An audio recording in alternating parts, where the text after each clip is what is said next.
अगर कोई कोडिंग करता है या कभी किसी को सॉफ्टवेयर प्रोग्राम लिखते हुए देखा है तो शायद ये पता होगा कि एक छोटा सा कॉमा छूटने से, हाँ, या कोई ब्रैकेट गलत लगने से, बिल्कुल एक छोटा सा ब्रैकेट गलत लगा और पूरा का पूरा सिस्टम क्रैश हो जाता है। सही बात है, कंप्यूटर स्क्रीन पर सीधा सिंटैक्स एरर चमकने लगता है। हाँ, और कंप्यूटर कभी अंदाजा नहीं लगाता कि शायद कोडर का मतलब ये था। वो बहुत कठोर है, एकदम सटीक है।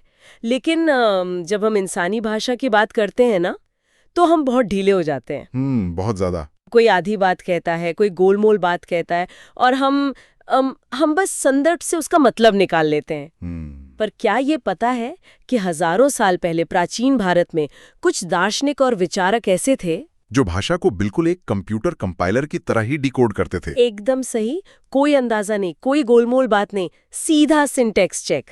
चलिए आज की इस गहन चर्चा में इसी को थोड़ा खोलकर समझते हैं। बिल्कुल, और भाषा को इस तरह एक वैज्ञानिक और तार्किक कसौटी पर परखने के इस प्राचीन फ्रेमवर्क को ही हम मीमांसा दर्शन कहते हैं। जी, जिसे अक्सर लोग सिर्फ एक कर्मकांड या पुराने अनुष्ठानों का ग्रंथ मान लेते हैं। हाँ, ये एक बहुत बड़ी गलतफहमी है। असल में ये दुनिया के सबसे पुराने और सबसे जटिल लीगल कोडिंग या भाषा विज्ञान के सिस्टम्स में से एक है। वाकई मीमांसा का मुख्य काम ही ये था कि वे वैदिक वाक्यों का गहराई से विश्लेषण करें। उन्हें यह तय करना था कि कौन सा वाक्य वास्तव में एक नियम है और कौन सा सिर्फ एक कहानी है। और हमारी आज के इस चर्चा का मुख्य विषय मीमांसा दर्शन का एक बहुत ही छोटा सा लेकिन भाषा के नजरिए से बहुत ही शक्तिशाली सूत्र है, अप्रकृतत्वाच्च। जी, अप्रकृतत्वाच्च, दूसरे अध्याय के दूसरे पाद का 15वां सूत्र। हमारे पास आज इस सूत्र से जुड़े कई प्राचीन और प्रामाणिक स्रोत हैं, जैसे कि शाबर भाष्य, तंत्र वार्तिक, न्याय सुधा और भाव प्रकाश। बहुत ही शानदार स्रोत हैं ये सभी। हाँ, और इन सभी स्रोतों को खंगालने के बाद आज हमारा मिशन ये डिकोड करना है कि प्राचीन विद्वान किसी वाक्य को किस आधार पर पास या फेल करते थे। बिल्कुल, उनके लिए ये जानना सबसे जरूरी था कि क्या कोई वाक्य अपूर्व कर्म है, यानी कोई नया आदेश या विधि, एक तरह का कमांड। हाँ, कमांड, या फिर वो केवल किसी पुरानी बात का दोहराव है जिसे वे अनुवाद कहते थे। इस पूरी चर्चा की नींव भी इसी सवाल पर टिकी है कि एक असली कमांड और एक बैकग्राउंड शोर में आखिर क्या फर्क है। ये बहुत ही दिलचस्प है। देखिए, मीमांसकों के सामने वेदों के हजारों वाक्य थे और उन्हें तय करना था कि इंसान को असल में करना क्या है, क्योंकि हर वाक्य आपको कुछ करने का निर्देश नहीं देता। सही बात है। तो चलिए बिना किसी देरी के इस गुत्थी को सुलझाना शुरू करते हैं। जब हम इन स्रोतों को पढ़ते हैं, खासकर शाबर भाष्य और भाव प्रकाश को, तो एक उदाहरण बार बार सामने आता है, आघार और अग्निहोत्र का उदाहरण। हाँ, संस्कृत में वाक्य हैं आघार माँ घर्यति और अग्निहोत्रम जुहोति। अब अगर मैं एक आम इंसान की तरह इसे सुनूं तो मुझे लगेगा कि साफ तौर पर हवन या यज्ञ करने के लिए कहा जा रहा है। बिल्कुल, पहली नजर में ये एक्शन ही लगता है। हाँ, कोई काम करने को कहा जा रहा है, लेकिन मीमांसक इसे सुनते ही एक लाल झंडी दिखा देते हैं। उनके हिसाब से ये एक अपूर्व कर्म, मतलब कोई नया आदेश नहीं है। ऐसा क्यों? क्योंकि मीमांसा के सख्त नियमों के अनुसार किसी भी कर्म या विधान का एक रूप होना अनिवार्य है। एक मिनट, रूप? क्या यहाँ रूप का मतलब किसी चीज की शक्ल या आकार से है? नहीं, यहाँ रूप का मतलब भौतिक शक्ल से नहीं है। यहाँ रूप का मतलब है उस कार्य के अनिवार्य पैरामीटर्स। अच्छा, पैरामीटर्स। हाँ, किसी भी कर्म के मुख्य रूप से 2 पैरामीटर होते हैं। पहला है द्रव्य, जिसका मतलब है सामग्री, यानी वो साधन जिससे काम किया जाएगा। ठीक है, द्रव्य यानी सामग्री। और दूसरा? और दूसरा है देवता, जिसका मतलब है वो उद्देश्य या वो लक्ष्य जिसके लिए काम किया जा रहा है। ओके, समझ रही हूँ। तो मीमांसकों का तर्क था कि जब तक किसी वाक्य में ये स्पष्ट न हो कि कार्य किस द्रव्य से करना है और किस देवता के लिए करना है, तब तक वो वाक्य एक अधूरा निर्देश है। ये तो किसी भी सिस्टम के लिए बहुत तार्किक बात है। इसे अगर रोजमर्रा के जीवन से जोड़कर देखें तो मान लीजिए आपके घर में कोई आपसे कहता है भोजन बनाओ। हाँ, ये एक बहुत अच्छा उदाहरण है। व्याकरण के हिसाब से ये एक क्रिया है, कोई काम करने के लिए कहा जा रहा है, लेकिन क्या ये निर्देश अपने आप में पूरा है? बिल्कुल नहीं। अगर ये नहीं बताया गया कि सामग्री क्या है, मतलब चावल बनाना है, दाल बनानी है या सब्जी, जो कि हमारा द्रव्य हो गया। सही कहा। और ये भी नहीं बताया गया कि किसके लिए बनाना है, बच्चों के लिए, मेहमानों के लिए या खुद के लिए, जो कि देवता या उद्देश्य हो गया। अगर रसोई में जाकर सिर्फ भोजन बनाओ सुनकर खड़े हो जाए तो खाना नहीं बन सकता। ये उदाहरण एकदम सटीक बैठता है। अगर हम इसे आज की कॉर्पोरेट दुनिया में देखें तो ये वैसा ही है जैसे कोई बॉस अपनी टीम से कहे प्रोजेक्ट पूरा करो। अरे बाप रे, ये तो सबसे बड़ा दुस्वप्न है। हाँ, लेकिन कौन सा प्रोजेक्ट, बजट क्या है, डेडलाइन क्या है, बिना इन जानकारियों के वो वाक्य सिर्फ हवा में कही गई एक बात है। बिल्कुल। प्राचीन मीमांसकों ने यही कहा कि यदि किसी वाक्य में द्रव्य और देवता का उपदेश नहीं है और उसके आसपास के संदर्भ से भी, जिसे भी प्रकरण कहते हैं, है ना? जी, प्रकरण, अगर वहां से भी ये जानकारियां नहीं मिलती तो ऐसे वाक्यों को विधि या कमांड नहीं माना जा सकता। और इसी स्थिति को दर्शाने के लिए सूत्र में अप्रकृत्वच शब्द का इस्तेमाल हुआ है। अप्रकृत्वच मतलब जो प्रकरण या संदर्भ से भी प्राप्त ना हो। बिल्कुल सही। तो अगर वो वाक्य कमांड नहीं है तो फिर वो क्या है? तब उसे केवल अनुवाद माना जाता है। अब ध्यान दें, मीमांसा में अनुवाद का मतलब अंग्रेजी वाला ट्रांसलेशन नहीं होता। अच्छा, तो फिर क्या होता है? इसका मतलब है किसी ऐसी बात का संदर्भ देना जो पहले ही कहीं और कही जा चुकी है। ये सिर्फ एक चर्चा है, माहौल बनाने के लिए कही गई बात है, कोई नया नियम नहीं। यहाँ मुझे थोड़ा एक वकील की तरह सोचने का मन कर रहा है। बताइए, क्या शंका है? अगर मैं कहूँ कि देखिए, हम इंसान इतनी भी नासमझ तो नहीं है कि हर छोटी बात बतानी पड़े।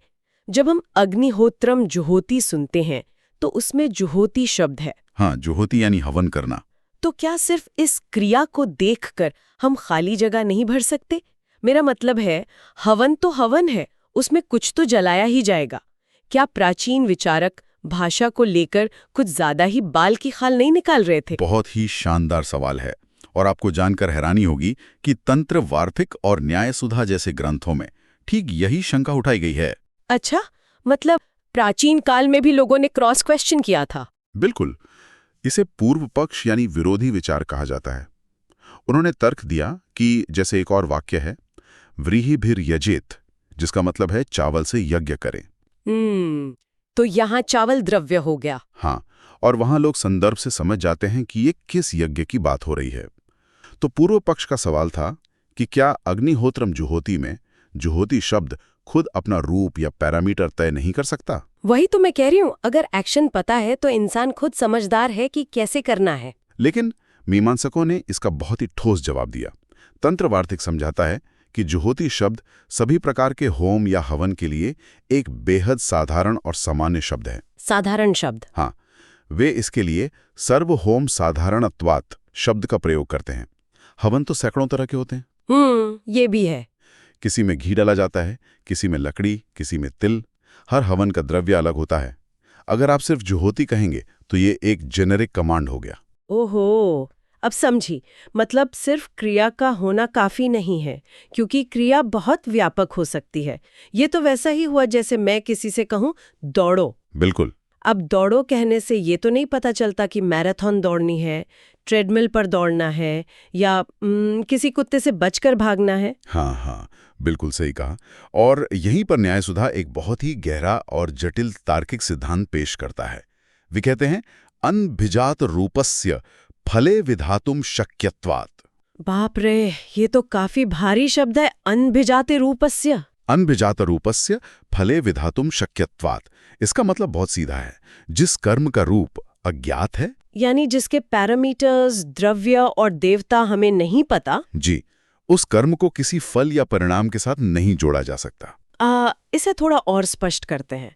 मतलब अगर एक्शन ही डिफाइन नहीं है तो उससे क्या नतीजा निकलेगा, ये कैसे तय हो सकता है? हाँ, देखिए, मीमांसा में कोई भी वाक्य किसी संदर्भ या प्रकरण का हिस्सा तब बनता है जब दोनों तरफ से एक आकांक्षा या जरूरत हो। जरूरत? कैसी जरूरत? मान लीजिए एक अनुष्ठान है, उसे एक परिणाम चाहिए, जैसे बारिश करवाना, तो वो एक ऐसे कर्म की तलाश करेगा जो बारिश करवा सके। दूसरी तरफ एक कर्म है, वो तलाश करेगा कि मुझे करने से क्या फल मिलेगा। अच्छा, दोनों को एक दूसरे की जरूरत है। बिल्कुल। लेकिन जो कर्म खुद अपना रूप ही नहीं जानता, जिसे पता ही नहीं कि वो घी का हवन है या तिल का, वो किसी फल की गारंटी कैसे दे सकता है? अरे वाह, ये तो एक पूरा लॉजिकल लूप है।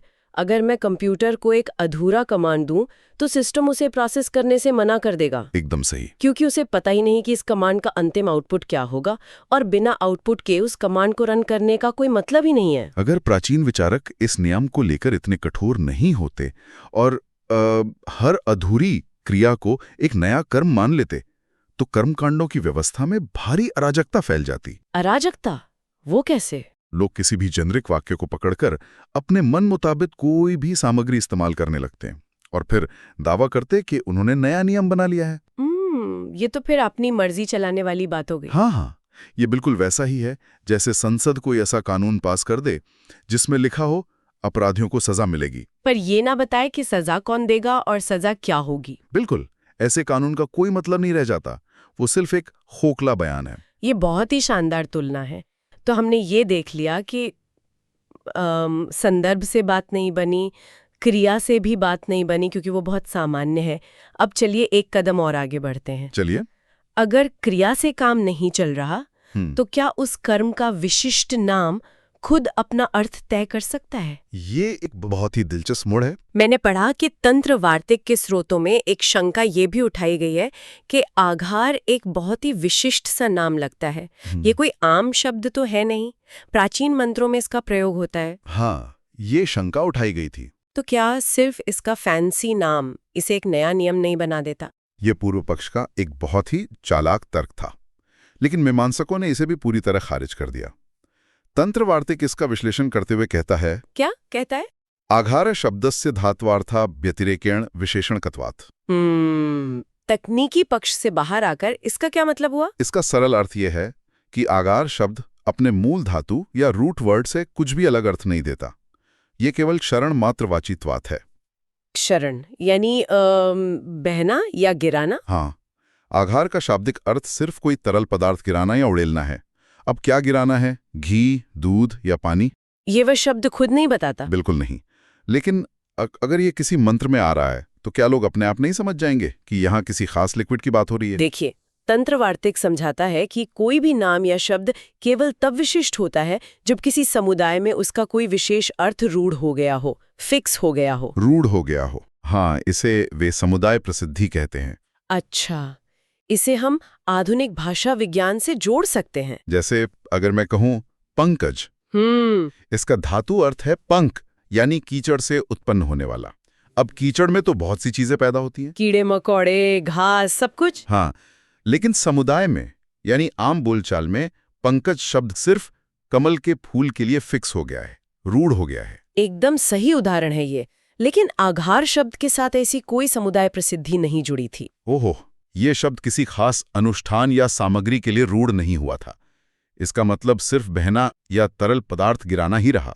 तो इसका मतलब ये हुआ कि सिर्फ एक भारी भरकम या फैंसी नाम होने से या किसी प्राचीन मंत्र में उल्लेख हो जाने से कोई शब्द अपने आप में एक विधि नहीं बन जाता। बिल्कुल, अगर उसमें ठोस विवरण यानी द्रव्य और देवता नहीं है तो वो नाम सिर्फ एक डिक्शनरी का शब्द है, कोई लागू करने योग्य नियम नहीं। तो अगर हम इस पूरी चर्चा के टुकड़ों को एक साथ जोड़ें, हमने देखा कि कोई वाक्य सिर्फ इसलिए कमांड नहीं बन जाता क्योंकि उसमें कोई एक्शन है। सही। वो इसलिए भी कमांड नहीं बन जाता क्योंकि उसका कोई खास नाम है। तो अब सवाल ये उठता है कि इन सभी तर्कों को खारिज करने के बाद मीमांसकों का महानिष्कर्ष क्या है? यही सबसे अहम हिस्सा है। अगर आहार माघारयति या अग्निहोत्रम जो होती विधि या कमांड नहीं है, तो फिर असली कमांड कहाँ छिपी है? भाव प्रकाश इसका बहुत ही स्पष्ट और तार्किक निष्कर्ष देता है।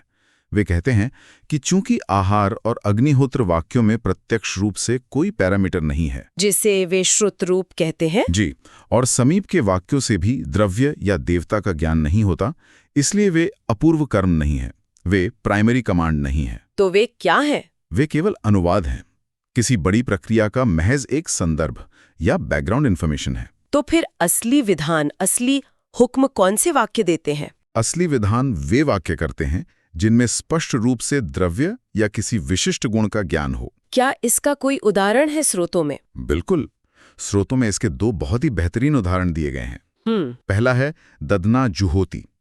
ददना जुहोती यानी दही से हवन करे, तो यहाँ दही हमारा स्पष्ट द्रव्य हो गया। एकदम सही, सामग्री पूरी तरह से स्पष्ट है और दूसरा उदाहरण है ऊर्ध्वाघार्यति। ऊर्ध्वाघार्यति यानी ऊपर की ओर आघार करें या तरल पदार्थ को ऊपर की दिशा में गिराएं। हाँ, और यहाँ ऊर्ध्व या ऊपर की दिशा एक विशिष्ट गुण हो गई जो कार्य को एक स्पष्ट दिशा दे रही है। अरे वाह, ये तो वाकई पुराने जमाने का फूल प्रूफ एग्जीक्यूटेबल कोड है। बिल्कुल, बिना किसी बग के। इसमें कोई सिंटैक्स एरर नहीं है, कोई लूप होल नहीं है। इसमें एक्शन भी है और उसका पैरामीटर भी। यही वो बिंदु है जहां मीमांसा का दर्शन अपने चरम पर पहुंचता है।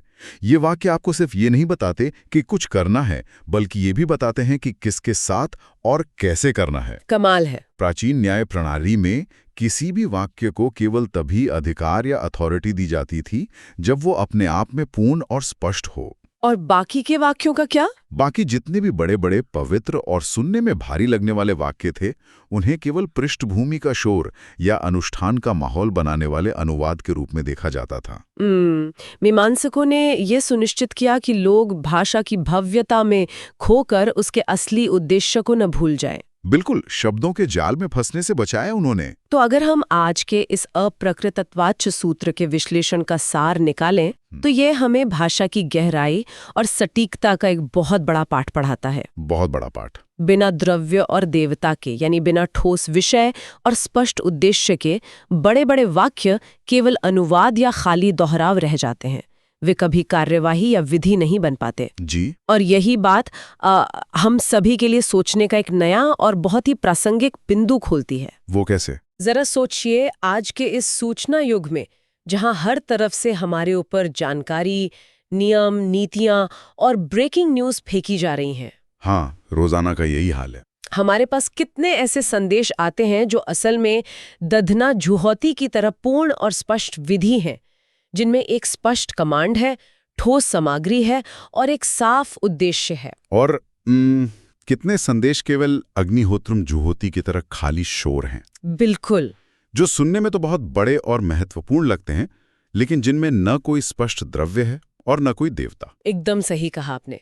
चाहे वो ऑफिस में मैनेजमेंट का कोई ईमेल हो जो कहता हो कि हमें अपनी कार्यक्षमता बढ़ानी है, लेकिन ये न बताए कि आखिर कैसे बढ़ानी है। हाँ, या किसी राजनेता का कोई भारी भरकम भाषण हो जो बड़ी बड़ी बातें तो करे लेकिन जमीनी नीतियां न बताए। ऐसे तो बहुत से उदाहरण मिल जाएंगे। तो श्रोताओं, क्या हमें भी अपने दैनिक जीवन में प्राप्त होने वाली इन असीमित सूचनाओं को भाषा की सटीकता के इस मीमांसा सूत्र अप्रकृतत्वाच्य की कसौटी पर नहीं परखना चाहिए? बिल्कुल परखना चाहिए। अगली बार जब भी कोई बहुत बड़ा दावा या निर्देश आपके सामने आए, तो खुद से जरूर पूछिएगा, क्या इस कमान में कोई ठोस द्रव्य और देवता है या ये सिर्फ एक सिंटैक्स एरर है? बहुत ही गहरा सवाल है ये। तो चलिए आज की इस गहन चर्चा को यहीं विराम देते हैं। इस प्राचीन सूत्र ने आज हमें आधुनिक जीवन का एक बहुत बड़ा सच दिखा दिया है।